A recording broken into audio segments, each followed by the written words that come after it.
I only signed up to 1 or 2 dating sites. In my experience, they consist of people who are hiding a bad personality / violent streak / weird tendencies or have crazy work hours so they can't meet people IRL. When you are talking to a man who flies out to work for 3 weeks on 12-hour shifts and is back home for 1 week, it's tough to form something unless you're both pretty determined.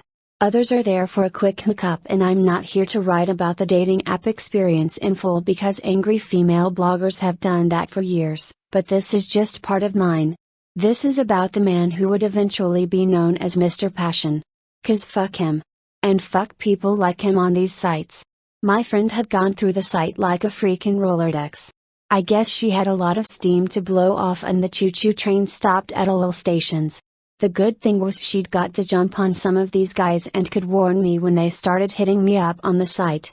There was one who literally looked like that picture of the blobfish that goes around, but more lines on his face. He lasted a little longer than some others and she saw him for a few weeks. I think he even met her parents. Later, she told me he asked her to piss on him a bunch of times. She didn't do it, but she tried to cater to his other fetishes. He had a lot of them. All of them, by the sounds of it. If that's your thing, go for it.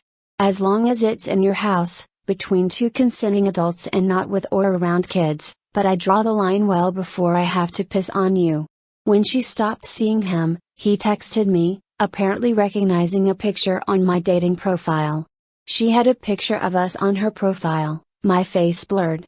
I had the same picture with her face blurred. Now that I think about it, that was really fucking stupid. But it wasn't my main pic, so, apparently, I'd thought that was okay. He asked me if I was interested and would I feel weird because he briefly dated my friend. I told him no thanks and he kept on and on with reasons to wear me down until I blocked him. BTW, the cliché is true, best friends are perfect when they have the same taste in alcohol and different taste in men. This has always been the case with she and I.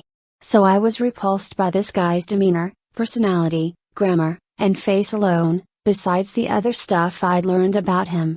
It wouldn't be fair not to include my experiences from around this time, and beyond. I'll give you some standouts. The Prince, he was 6'2" and a big guy who worked drilling in the mines. I met him briefly for a drink, but I only had about 90 minutes because my friend dropped me off between jobs and had to go somewhere else. He was a decent guy. We chatted online and in person at a bar that had just opened in the city. We'd exchanged 75 text messages in one day, mainly jokes and light stuff. Before I called it, it seemed like he'd only reply if I contacted him first, and he lacked the initiative to make things happen. The Prince and I tried again a couple of years later, but it was the same, only this time he blamed me for not being able to drop everything on a COOF state lockdown when we weren't allowed to leave our homes to drive 50 minutes to his place at 11 p.m. when I'd only met him twice before. Stand-up guy. This guy reminded me of my flaky bitch ex who tried to rig the world to suit his insecurities, but we spoke for a week before we decided to meet up. I thought anyone with his job was a decent person. He did respite with intellectually disabled people.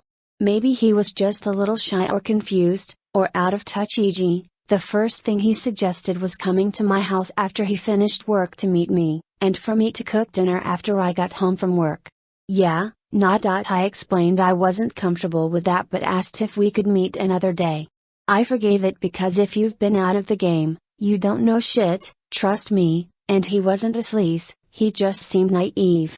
The night I was supposed to meet him, I dressed nice and didn't go to training, and then he cancelled. For the 3rd time. I drove to my dojo anyway and waited for my friends, then we all went to a street market for something to eat. One of my female friends, the Olympic team wrestler, asked for his address so she could kick his ass. I never replied to him again. Chip. We talked online for a couple of weeks. He played one of my favorite sports but told me it was an excuse to meet up and get drunk. His team were low ranking and mostly just having fun. He was 6'3" and a big guy too, chubby/overweight, and had a nerdy puby neck beard. He wasn't the hottest thing I'd ever laid eyes on, but he was into some PlayStation games and harmless. So far our text conversations had been okay.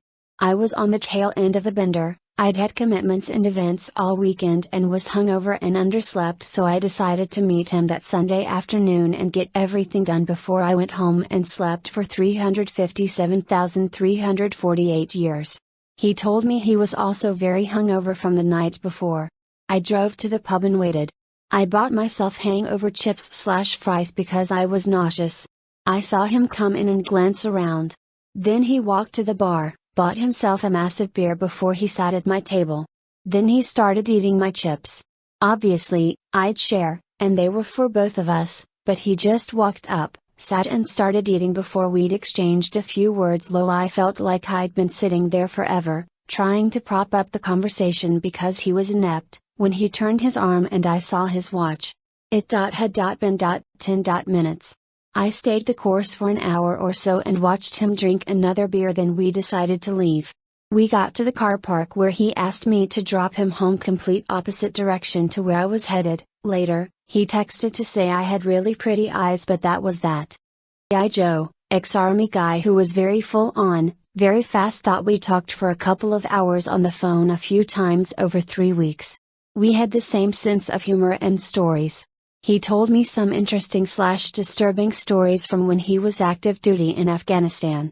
Then I started getting texts that he was perilously close to the edge of being in love and obsessed with me. I'll spare you the screenshots. We never met. A few reasons: his profile pic was at least 10 years old, with long blonde, metal hair and a cool band shirt. He was now balding, overweight and didn't look like his younger self at all. It is what it is. People are allowed to get older and fatter. I'm doing it too. The point is that his photo was a lie, and I found out well into our friendship/conversations. He'd send me novel-length texts worried about me because I was asleep when he texted late, and I shouldn't do that to him because it stresses him out. His dating profile talked about his deceased, over a decade before ex-girlfriend Hal, and no one would ever take her place. He doesn't even know why he created a profile in the first place. He told me that he'd thought another ex-girlfriend was cheating on him once and he went to her house with a gun. One night he started getting mad at me for no reason, saying he didn't want someone who just wanted him for his body. Insert noisy projectile vomit here, as if I'd said something that implied that. Thanks for the research, but no thank you. I may have literally dodged a bullet. Red flags everywhere. The German. He was polite and nice, but as soon as I saw him I knew we were in different leagues. Not that I couldn't match him, but I knew instantly that I'd never want to. We made initial small talk over a drink at the bottom of the hotel, then we moved to another bar. I tried to pay for us both and he was very uncomfortable with it, so much that the bar guy felt awkward too. The place was a refurbished theater and we sat at a table on an old stage that had lights and carpet, etc. He told me he didn't care about things he can't see, multiverse theory, and the subjects that organically trickled into the conversation while talking about hobbies/science fiction genre. He told me he drives over 100 kilometers every day to get to work and visits the work gym early, then does his job and goes home. He owned a house but didn't have pets. He told me he owns 4 pairs of pants all the same, and 5 shirts all the same style but just different colors. There were a few middle-aged Aussies trying to take a selfie together on a couch nearby.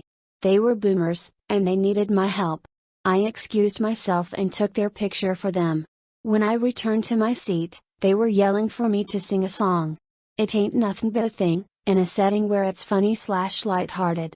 It's been happening since I was 12. People randomly ask me to sing sometimes. I was happy to oblige and be silly with them. A side glance to the German, and he was literally gripping the arms of his chair with an apprehensive look on his face. He looked like he was holding in a gigantic shit. I knew that I'd give it one more go if he wanted to see me again, but I didn't think there was much to work with. Luckily, I didn't have to come up with something to say. A couple of days later he sent me a, very polite, respectful and appreciated, text saying he'd had fun and it was nice to meet me, but he didn't think there was enough chemistry to continue, and he also wished me luck, and I was like, phew. Smile TLDR, dodged a bullet. This is only part of my experience. Lol. Screenshots are old and for accounts that obviously don't exist anymore. My friend knows I think her vagina is a clown car. It's okay. Sign up to the eventual newsletter at everedenauthor.com.